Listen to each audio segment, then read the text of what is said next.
I genuinely do not know how to respond to this without just giving you an impromptu South African history lesson. So I'm just giving you an impromptu South African history lesson. Here we go. There were two main colonial powers who colonized South Africa. One was the Dutch, whose descendants were called the Afrikaners, and one was the English, whose descendants weren't cool enough to get a name, I guess. I belong to the English side. This is also why you have communities in South Africa who speak Afrikaans, which is a language that is a direct descendant of Dutch, but also why South Africa is a member of the Commonwealth. However, don't let this fool you into thinking that English and Afrikaans are the most commonly spoken languages in South Africa, which is what a lot of people, especially in the US, seem to think. This is absolutely wrong.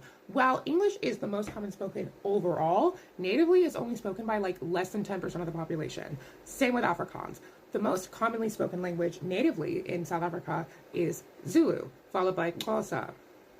I fucking butchered that, I'm so sorry. This is because there are a lot less white people in South Africa than you probably think.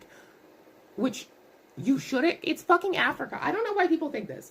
Only about 10% of the country is actually white, which is another reason that, yeah, we need to talk about apartheid. I cannot be making a video as a white South African talking about history without talking about the horrors of apartheid.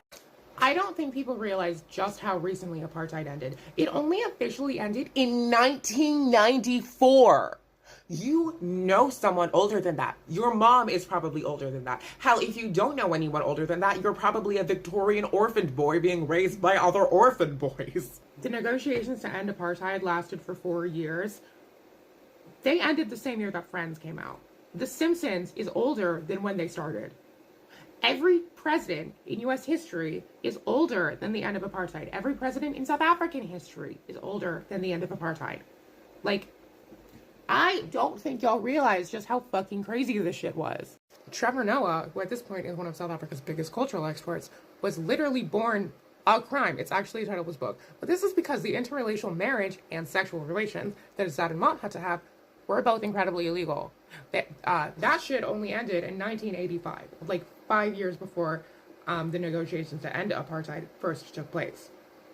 Trevor Noah is like 40. By the way, this is why also the old South African flag is a really common dog whistle for a word I can't say on TikTok. Because they changed the flag after apartheid ended. It used to be much uglier.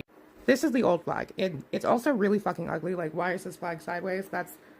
It's dumb. But also, yeah, that's why this flag is a dog whistle. If you see someone waving it, I'm just gonna be blunt. They're racist. And you should act accordingly. A little bit unrelated, but same with this flag. This is the flag of Rhodesia, aka modern day Zimbabwe, and it is also commonly used as a dog whistle, so you should act accordingly. Hi, editing Vivian here. I forgot to mention that everything I said about South Africa also applies to Namibia. Namibia also had apartheid because it was being controlled by South Africa. It gained its independence in 1990 and ended apartheid 4 years before South Africa did. So, yeah.